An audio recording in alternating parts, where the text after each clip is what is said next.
de faire une persistance et de pouvoir aller manipuler là où j'ai fait le malloc. Donc ça c'était pour le...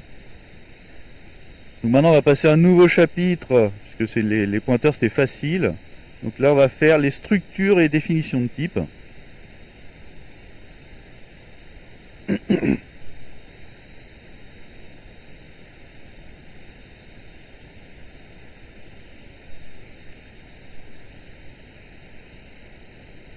Donc structure et définition de type. Donc on va voir ce que c'est qu'une structure, ce qu'on appelle une structure. La syntaxe, comment on va pouvoir définir un type. Donc jusque là on a utilisé des types classiques, char, int, float, d'accord. Là on va créer des types à nous, d'accord. Donc pouvoir s'appeler l'univers, planète, etc. Et puis pour finir en beauté, évidemment, comme on a vu les pointeurs, on va voir la relation entre pointeur et structure et comment on peut manipuler tout ça. Donc la définition du petit Larousse, Robert, ce que vous voulez. Une structure est une entité logique qui rassemble une ou plusieurs variables qui peuvent être de types différents, que l'on regroupe sous un même nom pour les manipuler facilement. Alors vous aviez déjà des structures qui pouvaient ressembler à ça, mais qui n'avaient forcément toujours que le même type. C'était les tableaux. Dans un tableau, vous avez toujours soit un tableau d'entier, soit un tableau de réel. D'accord ? Toutes les cases ont le même type. Là, on aimerait bien faire en sorte que, en fait, je puisse avoir des types différents. D'accord ? Donc ça va ressembler à quelque chose d'un peu plus compliqué. Donc les structures vont servir à organiser des données composées. On va voir ça tout de suite avec un exemple. Typiquement, une personne, c'est pas juste une chaîne de caractères. D'accord ? Elle est définie par son nom, son prénom, son année de naissance, son poids, sa taille. D'accord ? Chacun de ces éléments-là ont des types différents. Moi, j'aimerais bien pouvoir manipuler directement des personnes. C'est-à-dire, c'est 5 choses à la fois. D'accord ? Dire, je déclare une personne. Et puis après, je mets son nom, son prénom. D'accord ? Mais je veux qu'il y ait une seule variable.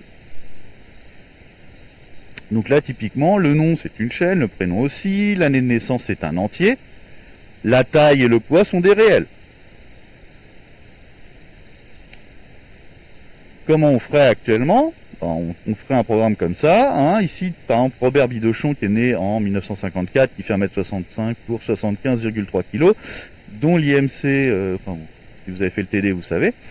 D'accord ? Donc là, je suis obligé de déclarer, pour Robert Bidochon, 5 variables. Pour Raymond de Galopin, 5 variables également. D'accord ?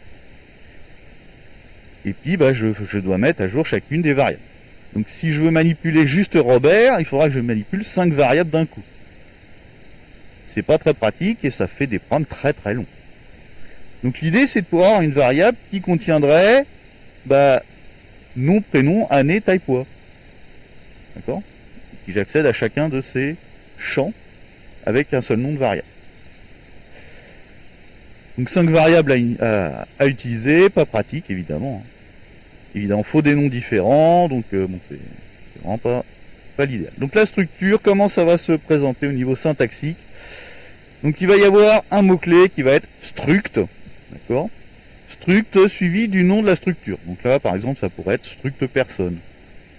Et entre accolades, on mettra des couples, en fait des déclarations de variables, d'accord ? Type, nom de champ. Et le tout terminé par un point virgule. Un exemple, voilà ma structure personne. Struct personne contiendra un nom, un prénom, une année, une taille, un poids. Chacun avec des types plus ou moins différents. Maintenant, si je veux manipuler des personnes, quand je vais déclarer une variable, parce que ça c'est comme déclarer, finalement c'est un nouveau type que je crée. Donc l'accès aux différents champs, il faut déclarer une variable qui va être de type struct, le nom de la structure. Et du coup, je vais pouvoir faire nom de la variable, point nom du champ égale valeur.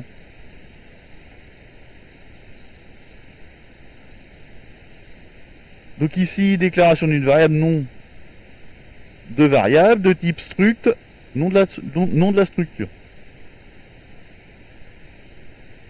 Comment ça se traduit chez nous ? Ça va se traduire comme ça. Je vais traduire. J'ai déclaré dans un premier temps dans mon point H struct personne. D'accord? Ça va être mon nouveau type entre guillemets. Et si je veux définir Robert, je ne vais pas déclarer 5 variables. Je vais juste déclarer une variable Robert qui est de type struct personne. Et après, je manipule juste Robert. Certes, Robert.nom, Robert prénom, etc. Mais je peux du coup manipuler un seul objet qui a entre guillemets des sous-variables. D'accord? Ce qu'on appelle des champs. Donc nom, prénom, année, etc. sont des champs. Vous faites attention, toujours pareil, hein, pour les champs de type, ou même les variables de type chaîne de caractères, hein, on manipule avec des fonctions particulières, strcpy par exemple, pour remplacer le symbole d'affectation égal que l'on a d'habitude, par exemple ici pour l'année. Ensuite, pour afficher les informations de Robert, eh bien en fait ici j'ai mis %s année en %d. Si je veux le prénom de Robert, je fais Robert.prénom. Si je voulais juste son nom, je ferais Robert.nom, etc. C'est juste un point suivi, enfin la variable suivie d'un point, suivi du nom du champ que je veux manipuler. Donc là, il m'affichera Robert est né en 1954. Alors c'est bien, mais on va tout de suite passer à une syntaxe qui est plus sympa, avec là ce qu'on appelle la définition de type. Nouveau mot-clé, après struct, je vous invite à connaître le mot-clé typedef. Donc typedef, définition de type, suivi du type ou de la structure, suivi du nom du nouveau type. Dans notre cas, on va définir un type qui va s'appeler type personne. D'accord? Donc on va faire typedef, struct personne, exactement comme on a fait tout à l'heure, et on terminera par type personne. Ça va nous avancer à quoi? Ça va nous avancer à ce que quand je déclare Robert, j'ai juste à dire type personne Robert, et plus struct personne. D'accord? C'est plus pratique pour l'utilisation. On essaiera de prendre comme habitude que quand on va définir un type, le nouveau type s'appellera type quelque chose. D'accord? Comme ça on ne confondra pas avec un nom de variable. Parce qu'effectivement, si j'avais appelé mon type juste personne, j'aurais pu faire la confusion entre le type et le nom de la variable. D'accord? Donc on mettra type quelque chose histoire de ne pas faire la confusion, en tout cas le moins possible. Alors, par contre, effectivement, après, la manipulation de Robert reste la même. Hein. Pour accéder à son nom, ce sera toujours Robert.nom, comme si j'avais fait struct personne Robert. Exactement la même chose. Alors l'avantage quand même d'avoir défini des structures, c'est que je peux comparer des choses. Donc là par exemple j'ai Robert et jumeaux, qui sont deux personnes. J'ai mis dans Robert Robert Bidochon, etc. Et puis je dis au fait jumeaux égale Robert. Ça je peux le faire. C'est quand même sympa parce que ça m'évite de dire au fait dans jumeaux.nom, je vais mettre Bidochon. Dans jumeaux.prénom, je vais mettre Robert. Dans jumeaux.année, je vais mettre 1954, etc. D'accord? Donc ça me fait gagner, pour notre cas précis ici, 5 lignes. D'accord? Donc c'est quand même pas négligeable. C'est quand même plus sympa. En revanche, il y a un truc qui est pas sympa. C'est ça. Je peux pas dire si jumeaux égale Robert. Il sait pas faire. D'accord? Je ne peux pas comparer directement deux variables qui contiennent des champs. Je vais être obligé de me taper un truc comme ça. À savoir, je dois comparer chacun des champs un par un par rapport à l'autre. Donc c'est pratique pour l'affectation, c'est moins pratique pour le test. Donc on pourra peut-être penser à faire une fonction comparaison entre structures. Ça pourrait nous simplifier la vie pour la suite, éventuellement. En fait, la fonction prendra en paramètre deux structures et comparerait champ à champ. Comme ça m'éviterait de refaire mes if à chaque fois. J'appellerai juste la fonction en donnant en paramètre les deux variables du bon type.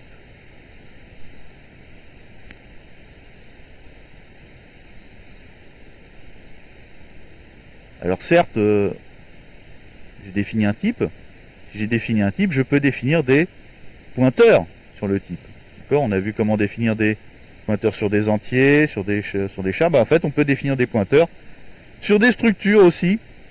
Donc là, ça se traduira ainsi, type personne, étoile, Robert.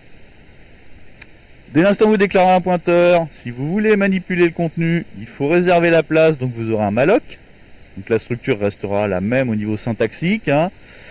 Le type étoile, malloc, la taille de ce que je veux. D'accord. Et petite différence, l'accès au champ, quand j'ai un pointeur, ça n'est plus un point, c'est une flèche. Donc la flèche, c'est juste le tiret du 6 et le supérieur. Et il n'y a pas d'espace, c'est collé. Et quand j'ai déclaré un pointeur, que j'ai réservé la place, il ne faut pas oublier de libérer la place en utilisant la directive free, d'accord, qui permet de libérer la place mémoire. Bon allez, pratique. J'aimerais bien une fonction qui s'appelle créer personne, qui ne prendra pas de paramètres, qui va retourner une personne. Donc là, il n'y a pas d'histoire de pointeur, on est d'accord? La fonction demandera les informations nécessaires pour créer une personne. C'est-à-dire que c'est dans la fonction qu'on fera les printf, donnez-moi un nom, scanf, vous le mettez dans la structure qui va bien, etc. J'aimerais aussi du coup une fonction qui s'appelle affiche personne. Alors affiche personne, donc j'ai pas donné le prototype, mais on suppose que elle prendra en paramètre une personne, d'accord, et affichera le nom des différents champs. Donc pour créer personne et affiche personne, je vous invite à utiliser le typedef type personne qu'on a défini un petit peu plus haut, à savoir ici, donc à la diapo 15. Donc les définitions de type ou de structure se font dans le point H, d'accord, qui vous permettent de les utiliser un peu partout une fois que vous avez fait le include.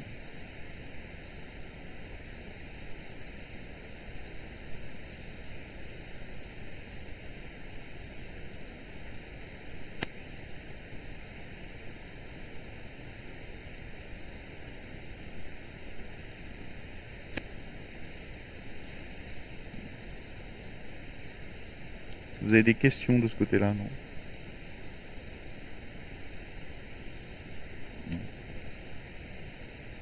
Je vais couper le micro.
Donc je déclare bien mon nouveau type, hein, ici type personne, dans le point H.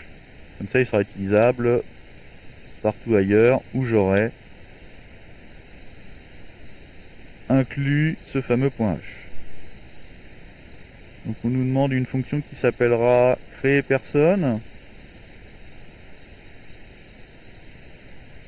qui ne prend pas de paramètres, ne fait rien, mais par contre elle me retourne un type personne.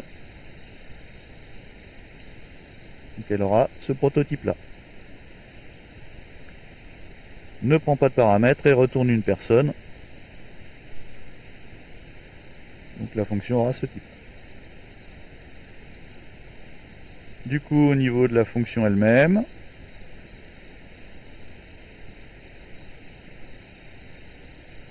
on reprend toujours le même principe de base, sans réfléchir. On me dit que ça retourne un type personne, donc première chose que je déclare, c'est ça. Et je vais lui donner, je vais l'appeler Perse. Oh, je vais être feignant, je vais l'appeler P. Et du coup, ça veut dire qu'à la fin, je dois forcément faire un return P.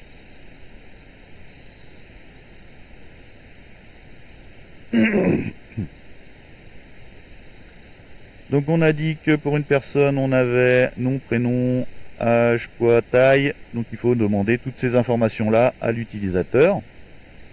On va être sympa, on va être un peu user-friendly en mettant des messages.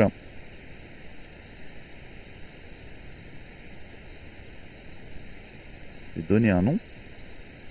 Et là, du coup, on se dit, bah mince, j'ai pas de variable pour le nom.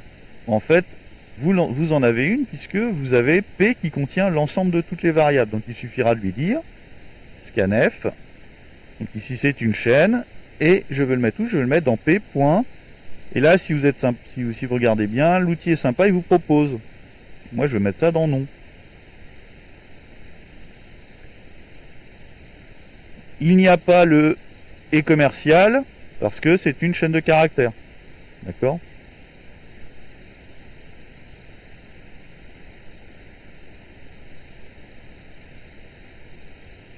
Même chose pour le prénom.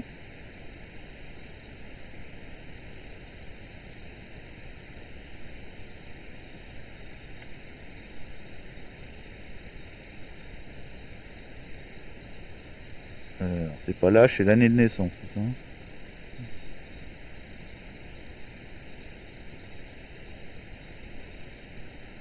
Ah oui, c'est l'année de naissance.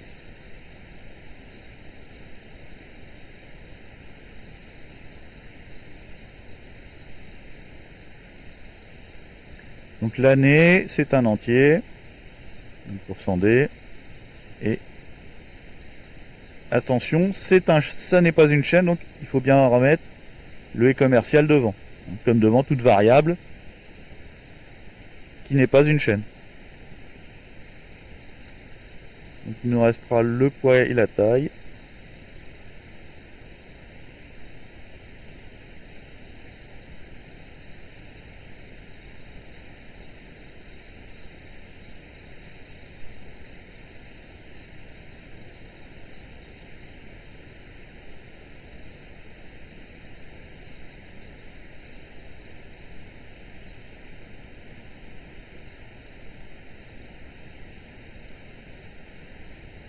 Et puis bah, ça va être tout pour créer personne, hein. Il ne fait rien d'autre.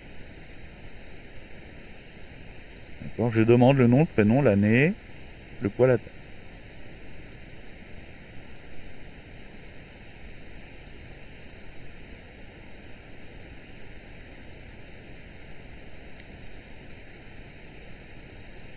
Ah oui, exact. Oui. J'ai oublié copier-coller, mais faire attention, effectivement. Le poids et la taille sont bien des réels, donc c'est pour 100 F. Hein.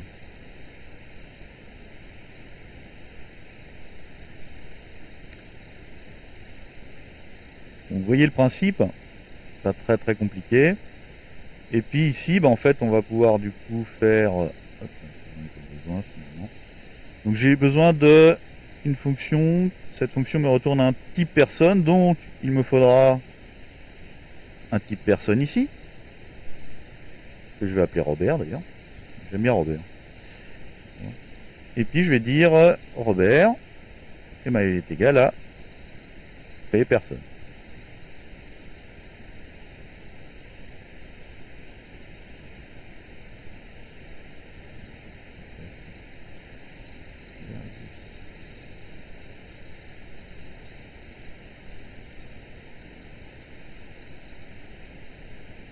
Donc là, je vais mettre simplement en mode pas à pas. Et puis on va regarder ce qui va se passer.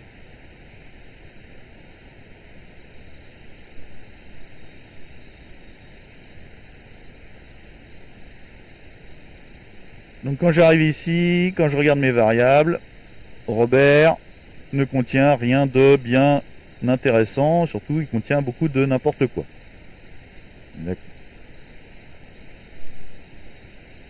Je vais ensuite faire appel à ma fonction créer personne. Donc créer personne me demande un nom, donc Robert, non c'est Bidochon.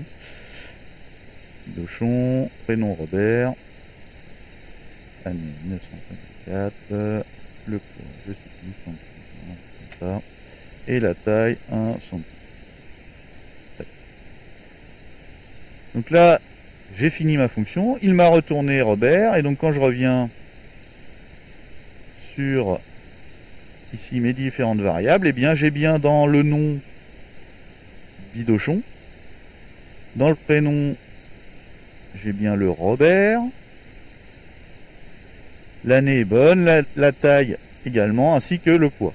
D'accord, donc Robert, après avoir fait appel à la fonction, contient bien les informations que j'ai tapées dans la fonction.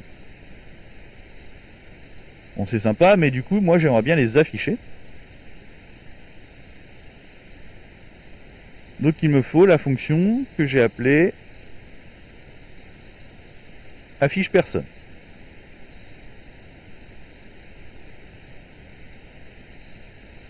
Et on me dit affiche personne. A priori, puisque c'est une fonction d'affichage, le retour sera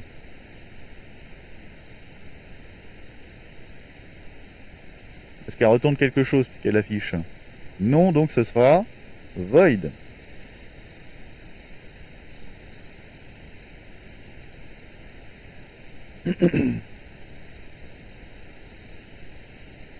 Mais par contre, pour afficher la personne, j'ai besoin d'avoir la personne.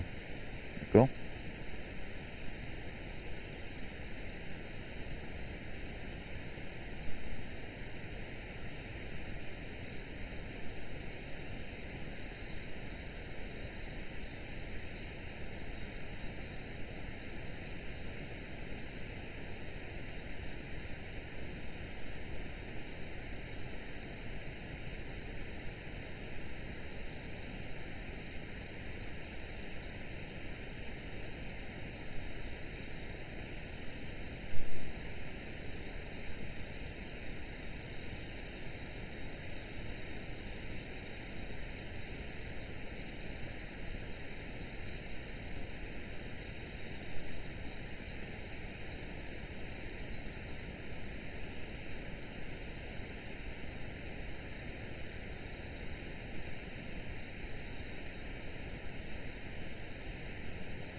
Donc là, il me manque évidemment ce que je veux afficher.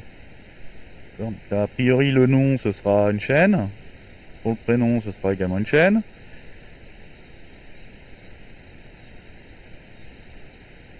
Pour l'année de naissance, ce sera un entier. Pour la taille, pardon. La taille, je vais l'afficher avec simplement 2 chiffres après la virgule, parce que sinon c'est un peu pénible. Donc je vais faire %.2f. Et même chose pour le poids. Pas besoin d'avoir 36 chiffres après la virgule.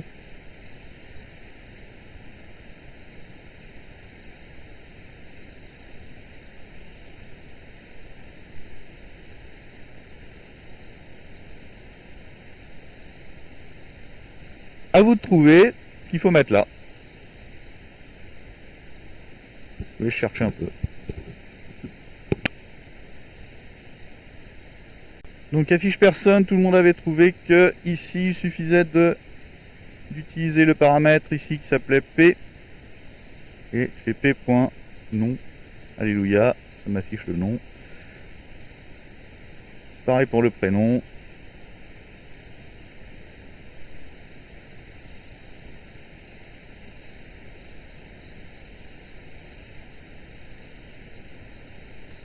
L'année.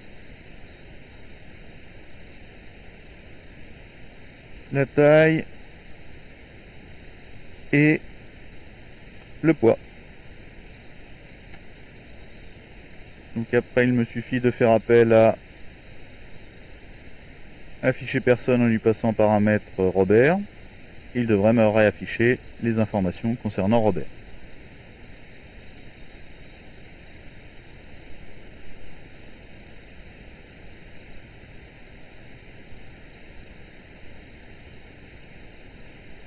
Vous avez oublié de faire le return. Oui.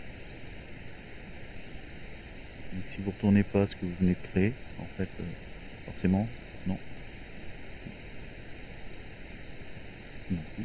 Comme si vous dire return type personne, c'est comme dire return int. Type personne, c'est le type de votre variable. Donc vous retournez non pas le type, mais la variable. Voilà. Oui, tout à fait. Là, comme vous ne faites pas de return, quand vous allez dans votre programme principal, là je suppose, ici Robert il contient n'importe quoi. Exactement.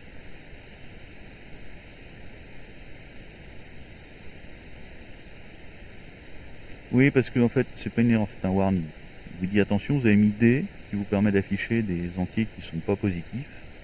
Or, année est un non signé. Dans tout livre, il vous suggère 1% U.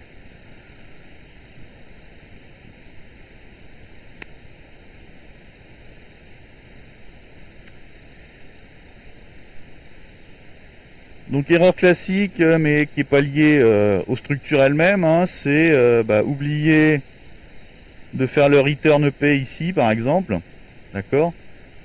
Mais là c'est plus un problème lié aux fonctions elles-mêmes qu'aux structures. Hein.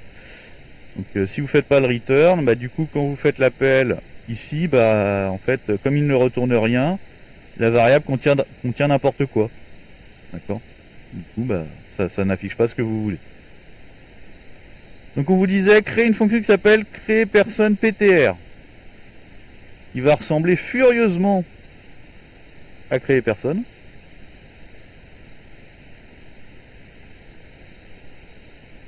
On vous dit qu'il retournera un pointeur sur une personne.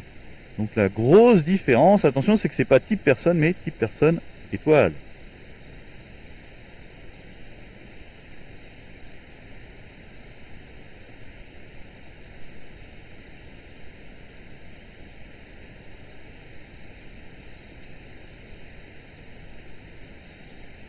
Au niveau de la fonction en elle-même, au niveau du codage, en fait, on fait un copier-coller de créer personne, on va pas s'embêter. On a dit qu'il retournait un type personne étoile.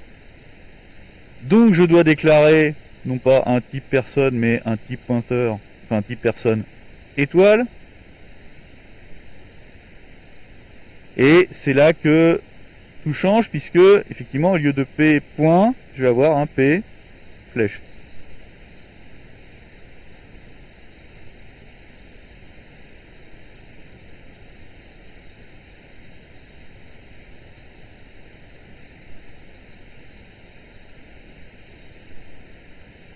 Et à la fin je retourne toujours P. Pas de souci.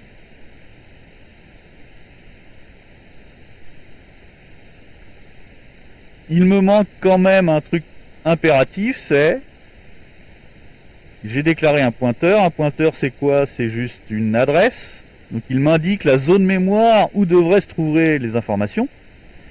Sauf que pour l'instant cette zone mémoire, elle n'existe pas. Donc il faut la créer. Créer une zone mémoire, ça se fait avec malloc, merci. Toujours la même syntaxe, malloc, entre parenthèses, le type,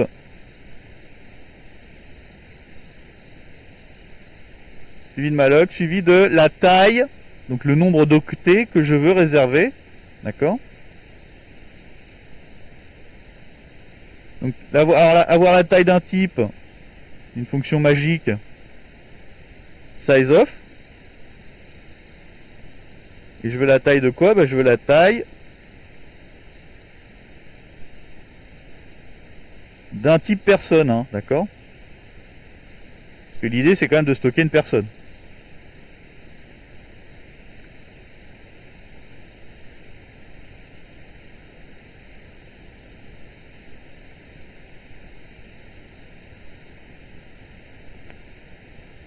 Hmm.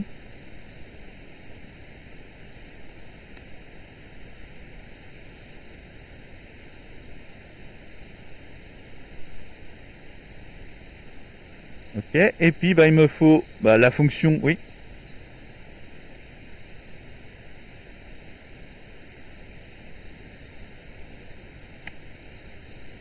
PTR.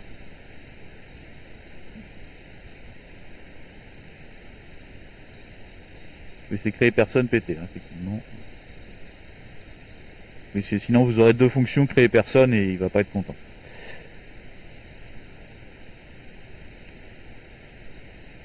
Et donc il faut faire la fonction qui permet d'afficher ces infos-là, qui s'appelle affiche personne PTR, qui va ressembler étrangement à affiche personne.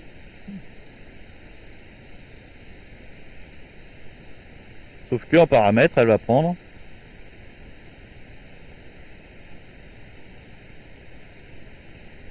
type personne étoile.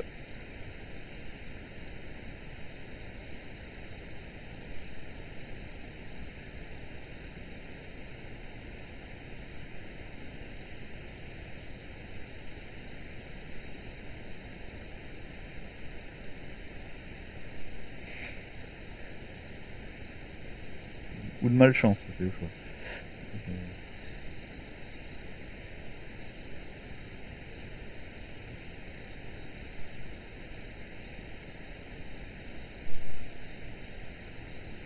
Il est où mon affiche personne? Donc le codage est toujours aussi compliqué. Cette fois-ci, je fais un affichage, hein, donc ce n'est pas à moi de créer dynamiquement la zone que je veux afficher. Donc j'ai juste à adapter mon affiché en mettant non pas des points, mais des flèches.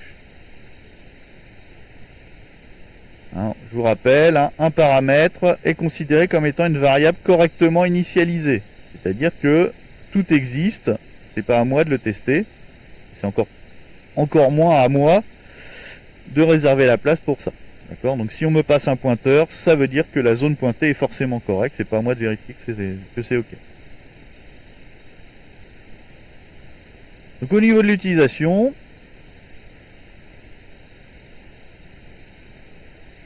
hop là, on va prendre Raymond. Voilà. Et puis je vais pouvoir faire Raymond. Et donc égal à créer personne PTR.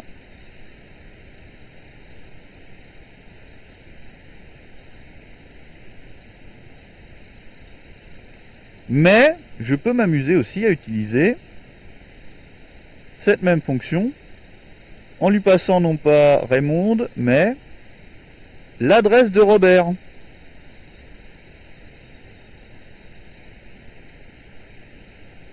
Pourquoi? Parce que donner l'adresse de Robert, c'est bien lui donner l'adresse d'une zone où il y a une personne. Et c'est bien ce qu'il attend en fait. Il attend un pointeur sur une zone qui est de type personne. Donc il attend qu'on lui donne l'adresse. Ouais. Non, justement.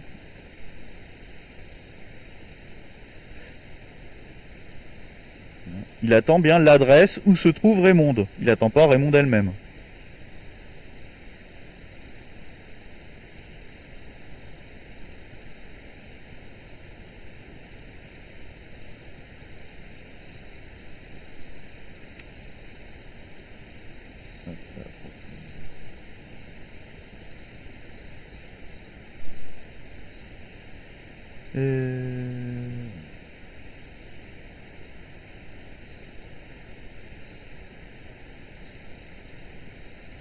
En externe. Hop là, bon je teste en live, hein, j'ai pas tenté. Parce que je vous ai peut-être dit des bêtises.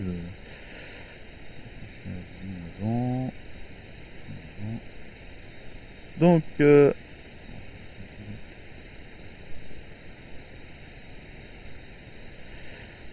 allez, on va refaire. Donc je fais Robert. Ouais, j'ai inversé le nom prénom, c'est pas grave. 954, 75, 3, 165. Donc ça c'est Robert, pas de problème. Puis là je vais saisir pour Raymond. Donc le nom c'est bien Galopin. Néo 53.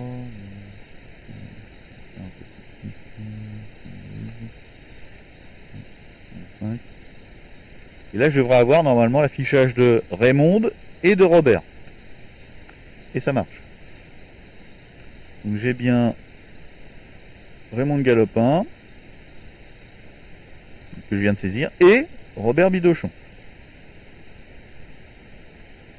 D'accord. Alors là je vous ai donné, j'ai fait exprès d'utiliser affiche personne PTR avec Robert. Je pourrais m'amuser à utiliser affiche personne pour Raymond.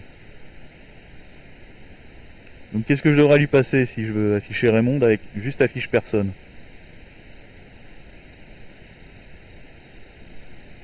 Il y aura Raymond, hein, c'est sûr. Mais est-ce que c'est Raymond comme ça? Oui, non. Donc en fait, il faut bien regarder les types attendus. Affiche personne attend un type personne. Raymond, c'est un pointeur sur un type personne. Donc ce qu'il me faudrait, c'est non pas le pointeur, mais le contenu pointé. Donc du coup, pour avoir le contenu pointé par un pointeur, je peux lui donner étoile Raymond.